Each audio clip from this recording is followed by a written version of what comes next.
Hello. There's a really small but very clever thing that Moog did when they specified the sample and hold circuit that is in the Mavis, and it teaches us a very valuable lesson in how to approach sample and hold modules. And in this video, I'd like to tell you what it is. It's quite simple, really. Sample and hold modules generally make fluctuating voltages, and they're used to modulate things in interesting ways.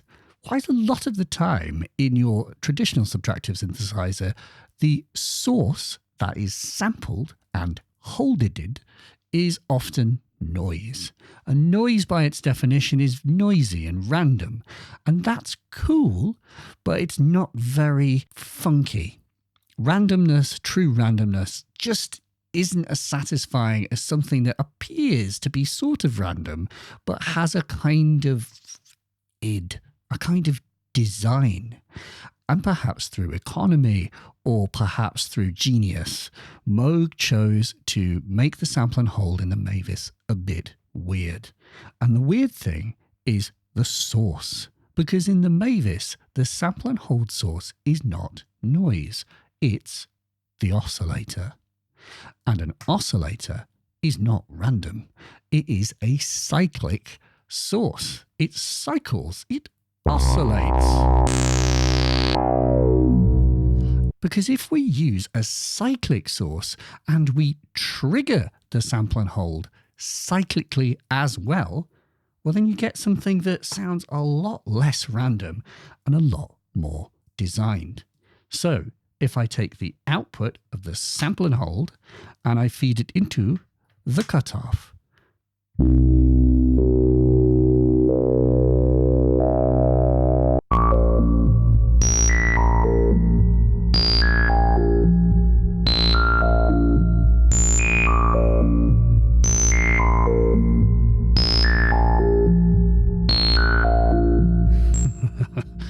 you hear how it has a kind of stair-steppy sort of rhythm to it. And if we change the LFO,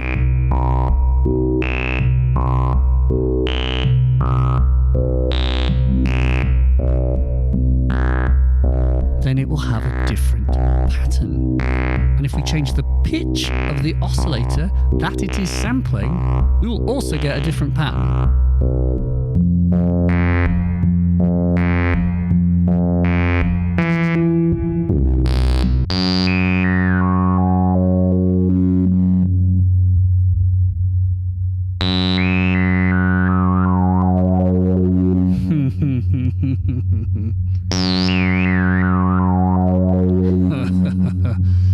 The Mavis has some really clever things, including the fact that we can add modulation from the envelope and the LFO to the cutoff, as well as the sample and hold. So we're having three things modulate our filter. Yea, verily, modulated it be.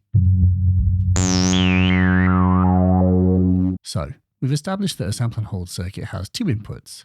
An input for the voltage that wiggles, and an input for the gate that tells it when to hold.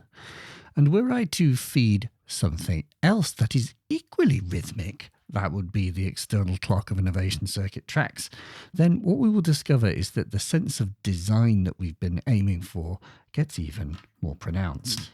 So if I plug this in, I'm also going to mult it so that it triggers the synth.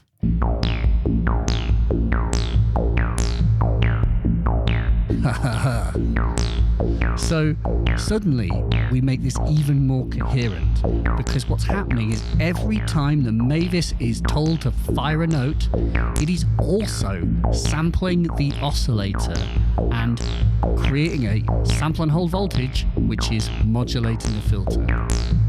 It means every step we get a different stair step. And because we're using an oscillator as the sample source, there's a id, there's a kind of coherence.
little bouncy rhythm to the filter, which is quite subtle. That's the sample and hold doing that based on the pitch.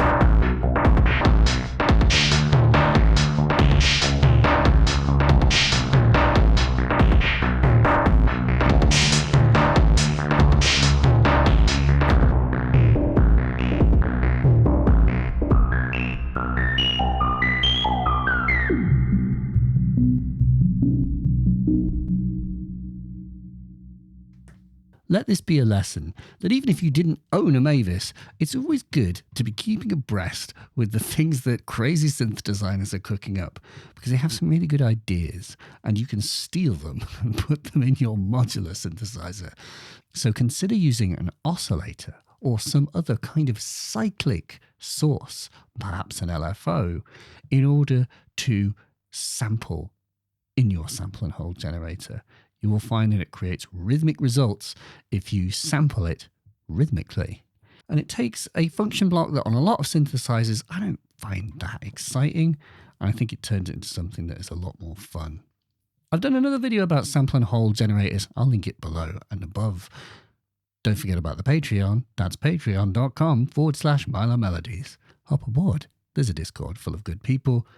And that's it. Thanks very much. We'll see you next time.